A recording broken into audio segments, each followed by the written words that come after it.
What if I told you a 1952 Jefferson nickel, something many people would ignore in a jar of spare change, has been connected to sales, approaching $19,000 under the right circumstances? Sounds unbelievable, right? But before you dismiss that worn nickel sitting in a drawer, there are several rare 1952 varieties and minting mistakes that have turned ordinary 5-cent coins into serious collector prizes. And the most valuable examples aren't always the ones people expect. Stay with me, because the biggest surprises come later. The 1952 Jefferson Nickel emerged during a fascinating period in American history. The nation was moving beyond the hardships of World War II and entering a new era of growth. New cars filled highways, televisions were becoming household staples, and the U.S. Mint was producing millions of coins to support a rapidly expanding economy.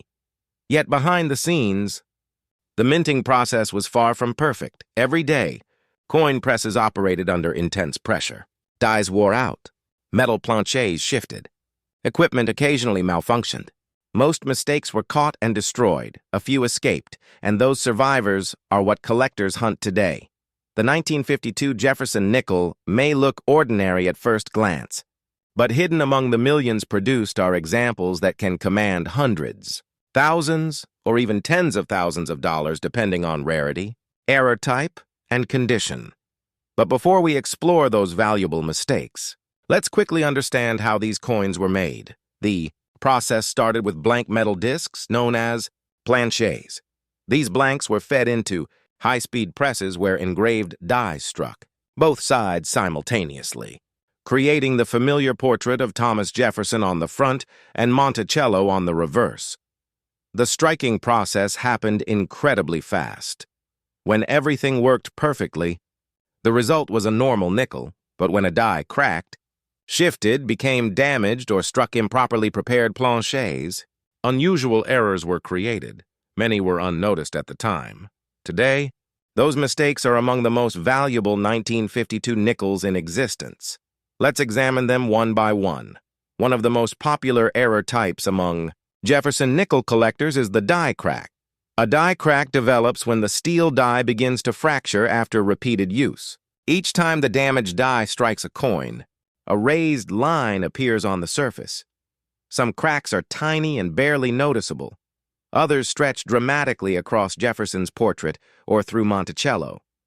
Collectors especially value large, obvious examples because they clearly demonstrate the die's deterioration.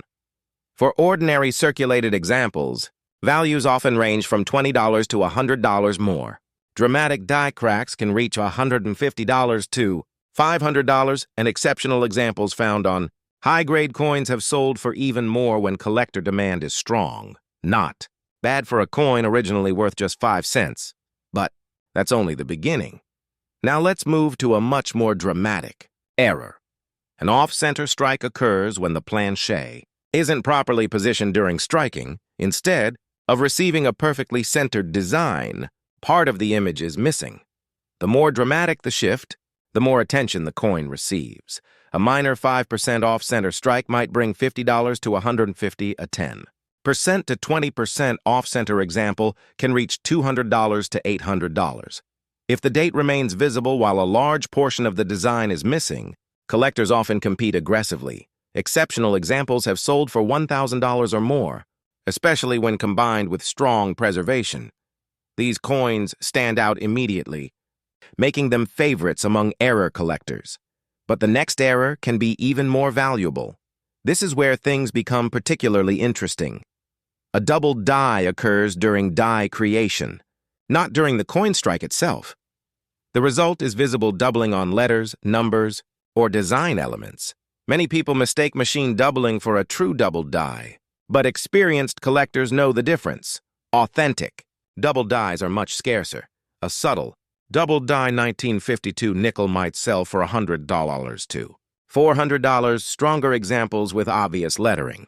Separation can bring $500 to $2,500. In top condition, rare double die varieties attract serious collector attention because they combine visual appeal with genuine scarcity.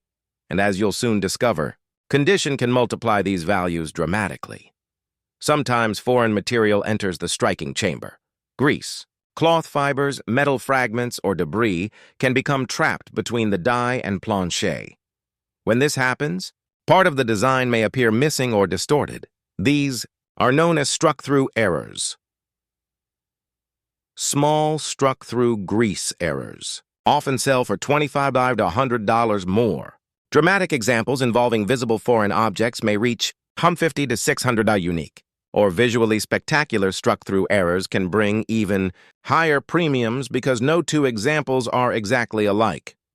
Collectors love errors that tell a story, and struck-through nickels often do exactly that. Before a coin was struck, blanks were punched from long metal strips. Occasionally, the punching process overlapped improperly. The result was a blank missing a curved section. When struck, the coin retained that missing area. Here's where many collectors make a costly mistake. They focus entirely on the error and ignore the grade. A rare error on a heavily worn coin may sell for a few $100. The same error in mint state condition could be worth several times more. Professional grading services evaluate factors such as surface preservation, strike quality, luster eye appeal, overall condition. A coin graded MS63 may be valuable.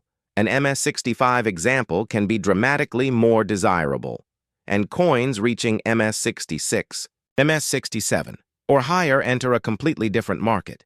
This is how certain 1952 Jefferson Nickels have achieved remarkable auction results.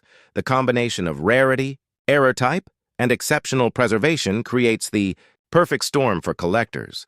What's fascinating is that many valuable 1952 nickels weren't discovered immediately.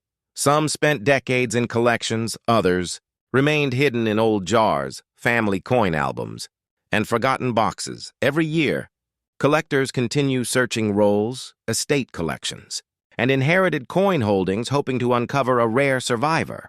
Most won't find a four-figure coin, a few will, and occasionally, someone discovers a nickel that changes everything they thought they knew about pocket change.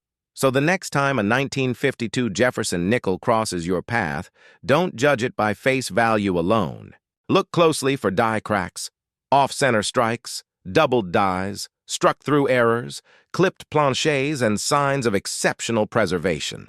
Because somewhere among those seemingly ordinary nickels could be a coin worth hundreds, thousands, or perhaps one that surprises even seasoned collectors. And the most intriguing part?